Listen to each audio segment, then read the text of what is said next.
Hey, thanks for joining me. We're going to continue with Cyberforce. Mark Silvestri, one of my absolute favorite artists of all time, and Cyberforce, one of my most kind of mid-range comics from Image back in the day. I wanted it to be so good, and it never really went anywhere.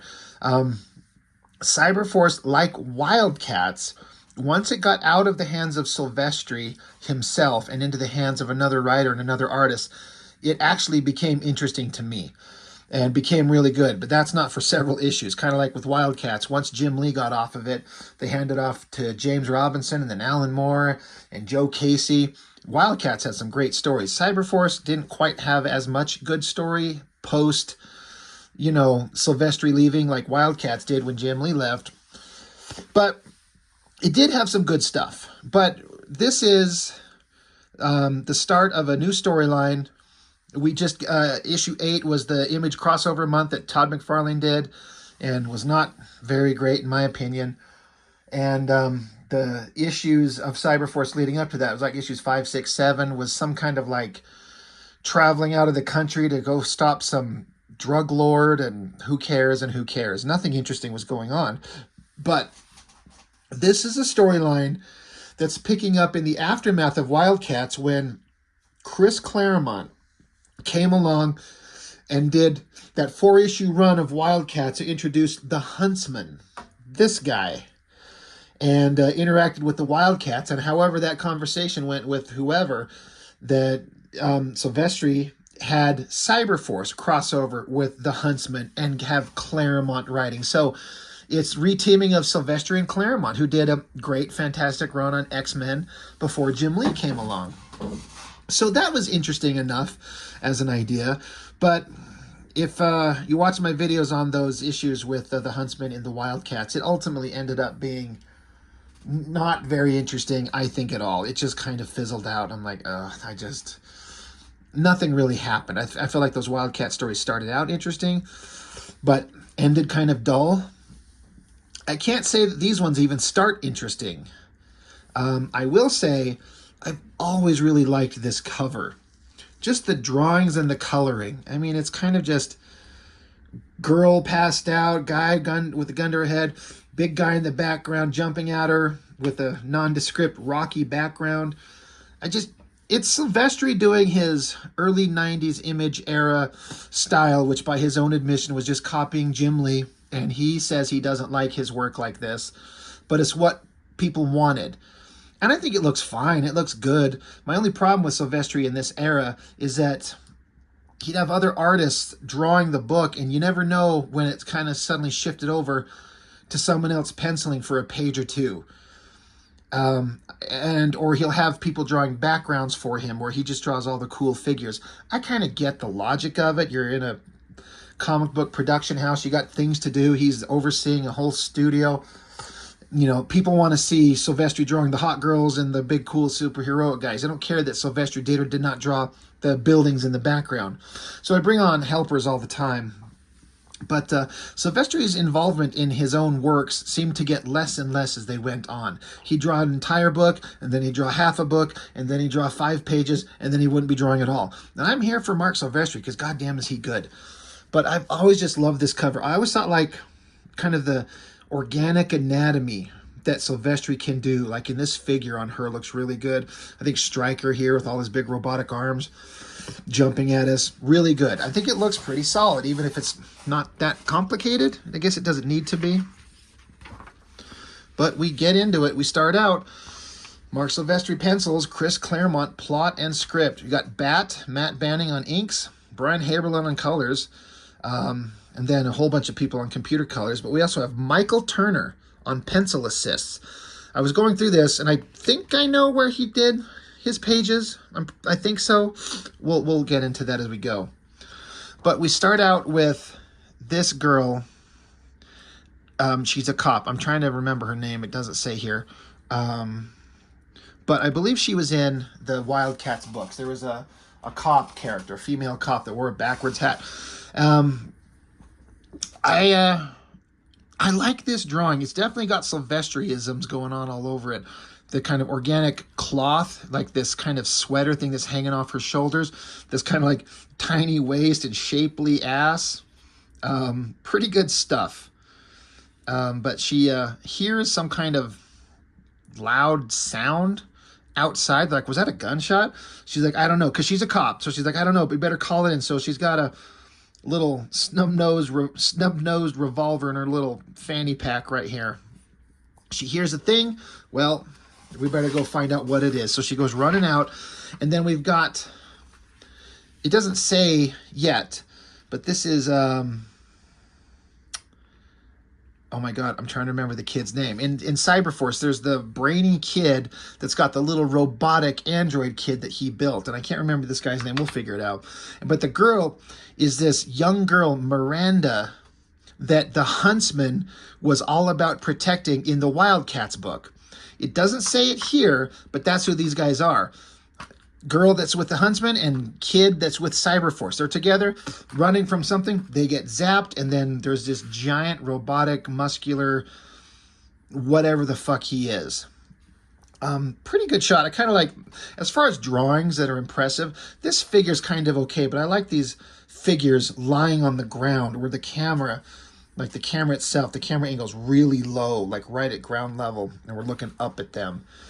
So she comes running out, and she yells, I'm police, drop your weapons and raise your hands. But this guy shoots at her. So she jumps to the side and then takes her little revolver and pops off a bunch of rounds right into the glass face shield of this thing. And it shatters it. You think a guy with this kind of armor would have like bulletproof glass. It would resist shots from a little gun like that. But, you know, what do I know? But she's a good shot. She's brave. She's jumping in there to help. She checks the kids to make sure they're okay. And then she gets, I think she goes up to check the guy who she dropped, touches him and gets electrocuted. And now there's more of these robotic soldiers. And then while she's got the robotic soldier pointing a gun at her, I always thought this drawing looks good. Again, Silvestri with the kind of neat folds in the clothing. And then the kind of the shiny sheen on the spandex pants, just the anatomy, the folds and everything in her legs and her hips and her butt. Really well drawn.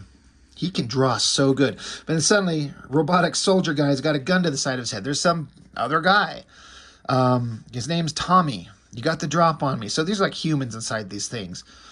And he's like, you got the right to remain silent. So robotic soldier's like, you think so? Because look, I got a bunch more of my own buddies here.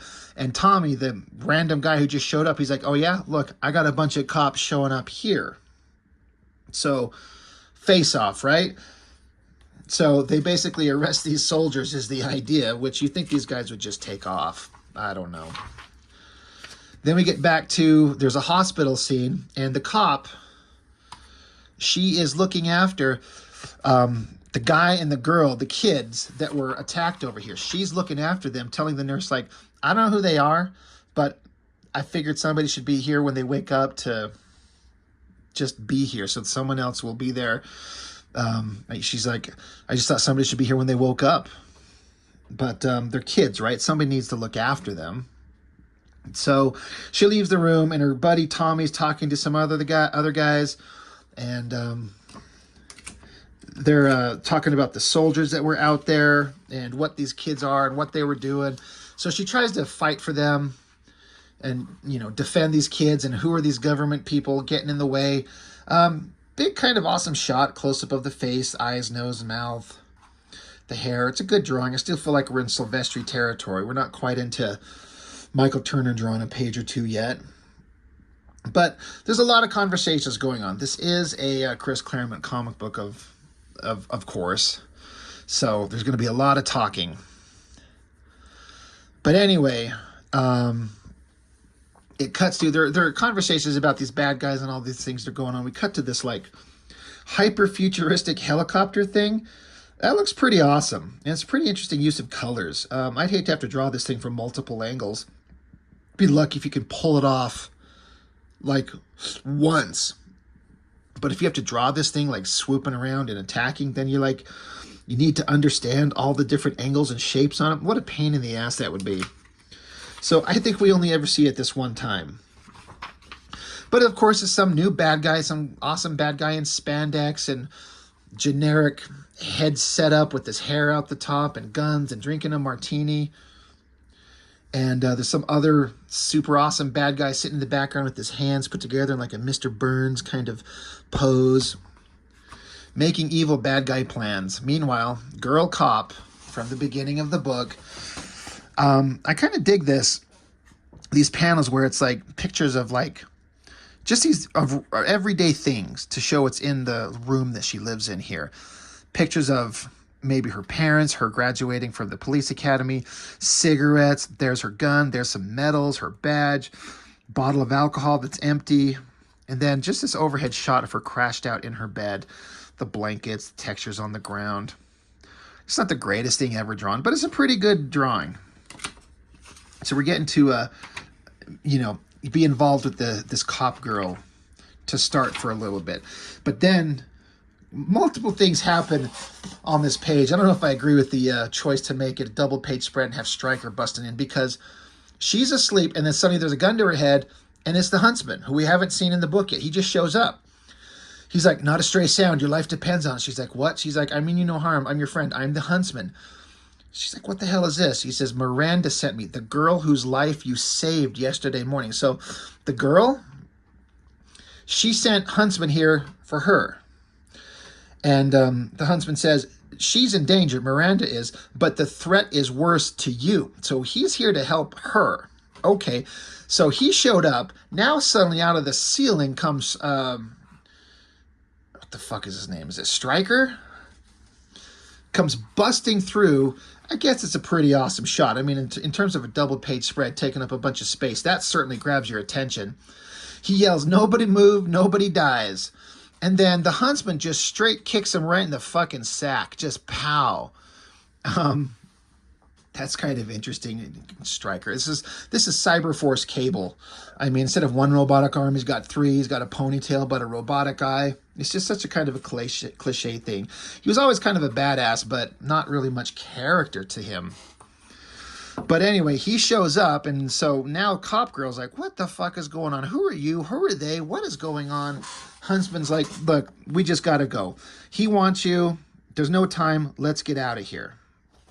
So they go running. Because Cyberforce is showing up to start some shit. So they dive out of the window, going to the ground. And she's like, are you nuts? But then suddenly, out of the blue, a big giant hand captures the foot of the Huntsman and his little booties that he's wearing. And I don't know where impact came in relation to this building that they're at. I got to shout out this background, whoever drew it, whether it was Silvestri or someone else. It's a pretty awesome shot, this perspective and the coloring, everything looks really good. But they jump out of this window and they would just fall. But where was impact at here to grab onto them to hold them up? But Huntsman's like, whatever, fuck off. So he takes his revolver and just plinks him off impact. Now, this doesn't hurt him at all. But I guess the shot to the head makes impact shocked enough to just drop him. So they go tumbling to the ground. But then Huntsman, being a badass, he like grabs her and does like a flip, jump, flip, jump right to the ground and takes off running. So I guess Huntsman is awesome. But before they can get too far, suddenly, boom, the cop is ripped right out of his hands by someone going really fast. Well, who could that be? It's Velocity. So she's taken off with the girl, trying to keep her out of the hands of the Huntsman. And the Huntsman's saying to himself, I can wing the girl, meaning Velocity here, the speedster. But she's moving so fast, if she drops Morales, the cop, she's going so fast that if I shoot her, she drops her, and that could hurt or kill her. Meanwhile, Huntsman gets his gun shot out of his hand, and it's Cyblade in a super, ridiculous, we're going to choose the most optimum angle to have maximum curve of boobs and tiny waist and hips and flexing legs and fists and everything. And her fist up here is way bigger than her fist down here. Like I've said before, it's easy for these things to kind of drift and get away from you. I'm not saying I can do better, but this is master artist Mark Silvestri, and even, this arm, it's drawn well, but size-wise, they're kind of off. But Cyblade's telling him, You have about a heartbeat to surrender, meddler, before my electroblasts do the same to you. And then off panel, as Velocity runs off with Morales, you hear a laser blast in the background. So presumably she shot at him, probably disabling him. Nope, suddenly he's right here in front of Velocity and trips her.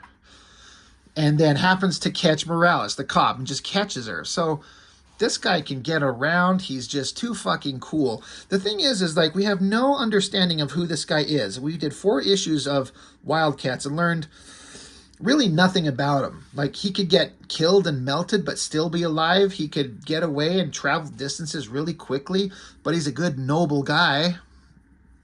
Okay, whatever. Velocity, she got tripped, and I guess now she's knocked out. And then it's a little bit later, they got her handcuffed and tied up, and they're questioning her. And so Velocity's like, you better give up, because they're going to send Ripclaw after me. And once he's on the job, you're all dead. You don't want Ripclaw coming after you. So Girl Cop's like, oh, yeah, okay, if you say so. Anyway, boom, and then suddenly Ripclaw's there. I feel like this is a Michael Turner page. These face shots are not Silvestri. That is someone approximating a Silvestri type thing. But I don't think that's Silvestri at all. It's kind of fine. And I could be wrong. It doesn't tell you where Michael Turner stepped in, if it was just backgrounds or an entire page. But this whole page feels off. It doesn't feel like Silvestri. So I bet you this is a Michael Turner page. I think this one and the next one. But yeah, Ripclaw shows up, and he's going to jump on the cop girl. But I guess Ripclaw didn't know about the Huntsman, who's just so cool he can do anything. So he dives in there, grabs Ripclaw. They go tumbling off, and they're trading punches and claws and fighting, while Cop Girl runs off. Meanwhile, Ripclaw and Huntsman kind of stop for a minute, and Cyberforce, as a team, now show up to pose and look awesome. And it's a pretty good shot. I feel like that's a Silvestri drawing. I kind of feel like this page maybe isn't. I could be wrong. I'm not sure. But, you know, big heroic shot of Cyberforce. They're showing up. And we're getting involved with the Huntsman. And, oh, look, Ballistic just happened to show up. The other kind of not member of Cyberforce. She caught the cop girl, tied her up, and she's like, oh, it's a good thing I showed up. You guys doesn't look like you were handling everything very well. I'm like, okay. Everyone just shows up and talks tough and tries to look cool and out awesome each other. But there she is. I kind of don't mind this shot of her kind of perched up on this tree, holding up poor innocent cop girl who's done nothing but help people. But they've got her tied up, and so now they tie up Huntsman and the cop girl, and they start questioning her. Ripclaw starts threatening him with his knives, and Huntsman's like, you're wrong, Cyberforce. Detective Morales saved the children's lives from a cadre of armored hunters. And Cyberforce is like, what armored hunters? Because Cyberforce is after Chip. That's his name, the guy that was in the beginning with the girl. Chip is with Cyberforce, Miranda's with the Huntsman. And they're trying to track down their kid teammate. But Huntsman's like, she saved the kids from a bunch of armored soldiers. And like, what armored soldiers? He's like, just like those. And in come flying a bunch of these armored soldiers. That's convenient timing. So we get a kind of a silhouette page of battle. And I think this is Silvestri, because he's got a kind of distinctive way of drawing female figures. That's the one that kind of makes me feel like that's him. The coloring's always pretty awesome. But the cop, Morales, one of these soldiers gets to her, and the last thing she sees is the guy tightening his finger around a trigger, and then I guess she goes blank, unconscious, and then she wakes up elsewhere. And she's in a bag of goo that she rips out of, and then the Huntsman's just right there. So what the fuck happened? I don't know. But if you look into these other bags of goo, you can see Stryker and probably Psyblade. So looks like all of them got captured and are in these bags of whatever. I'm not really sure who drew this page. I always thought that this silhouette of her, it's her naked body, because they're all undressed coming out of these bags of jizz or whatever. But I feel like the anatomy on this, like Michael Turner, I don't think could draw this well. I mean, it's just a silhouette, but to get like her shoulders up here, I wish all this text wasn't on her, but her shoulders up here and then kind of the leaning of her upper body and the legs, it just, I've always thought that this looks really good from the time I first saw it. This comic was published in '94, so I was 17. Loved all this stuff. But there's the Huntsman. She's like, what the hell? The battle, why aren't I dead? And she's like, I'm grateful, I think, but if I wasn't so scared. And Huntsman's like, there's no need to be scared. You're safe here. She's like, where's here? So again, what the hell happened? They're fighting, and then they just all wake up in another place. Okay. So then we switch or flip over to the page, and Huntsman's like, hey, welcome to Empire City. He's putting a blanket on her to cover up. And then in the distance is this, he says Empire City, but it doesn't look like a city. Is it underground? Because it looks like it's like a dark ceiling with some glowing lights. These don't look like buildings. They're just weird technological shapes. You can't see any people. There's no evidence of life.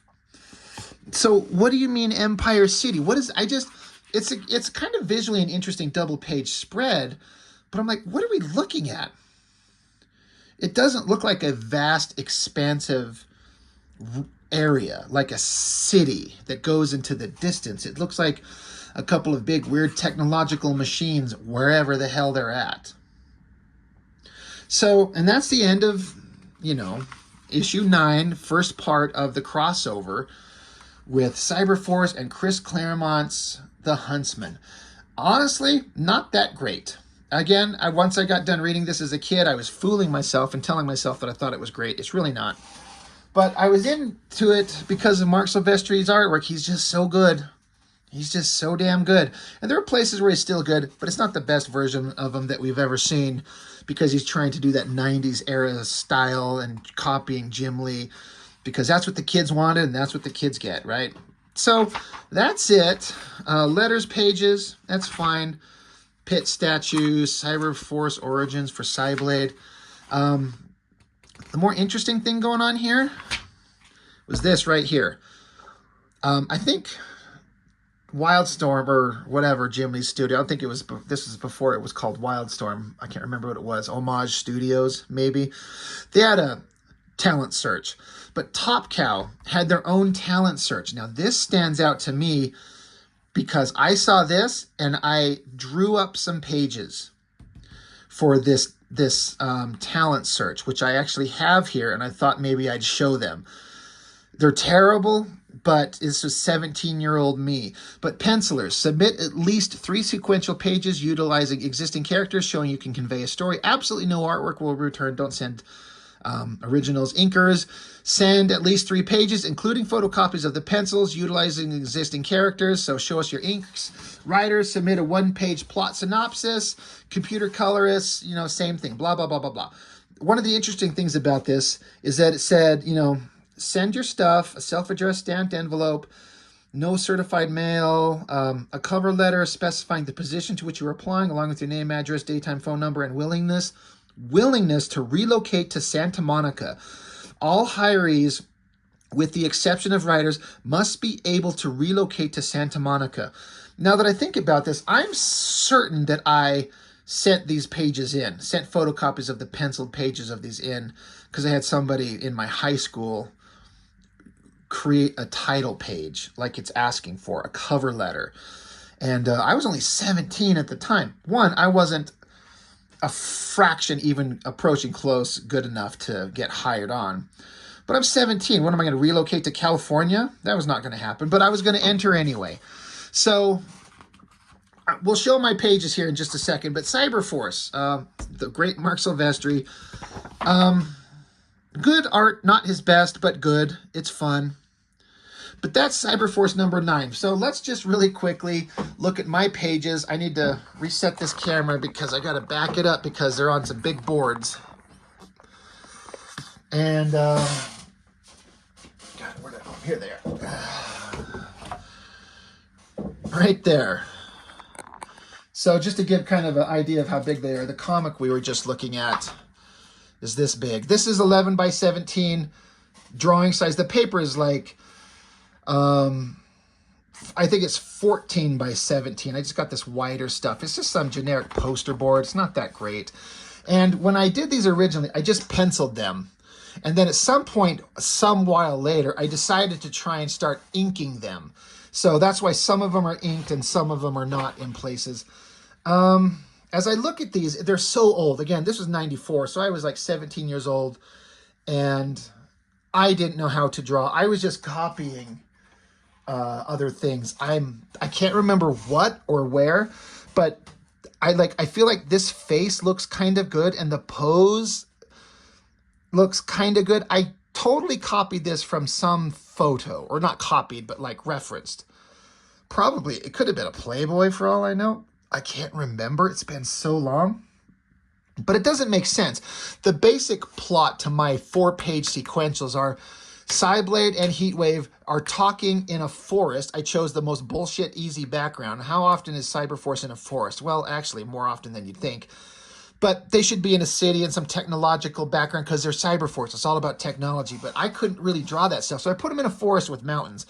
And they're going to run into Ripclaw, who's mind controlled or something, and tries to attack them. Terrible setup for sequential pages for a submission to get hired. You're not showing what you need to show. I was trying to just draw their characters in the easiest way I could come up with. But I feel like I might have even looked at some drawing of Silvestri's to get this face. Terrible there, terrible there. I kind of don't mind the face here, but it's because I reference. I was always good. It's taken me a long time to get my artwork anywhere near the idea of me sitting down and drawing a thing from my head and not having to reference something for it to look good. Like, for example, the page I'm working on most recently. Let me find it right here. Like, this is a page I was just working on last night. And if there's anything good going on, like, I've pulled all these drawings and figures from my head. Like, I didn't have to reference anything. I feel like I've kind of advanced a bit. But that's the page I was working on just last night as of this recording. But this, I had to reference something. But I was always good at looking at something and being able to draw from referencing a photo. So there's some kind of good-ish features going on, and the pose, the metal rendering. I was trying to do like a John Romita Jr. kind of metal rendering on the texture.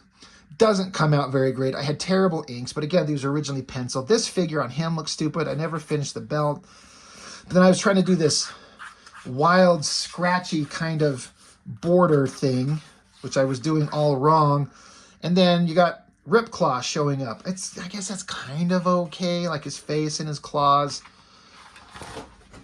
So then Heatwave and Cyblade, they turn and they look.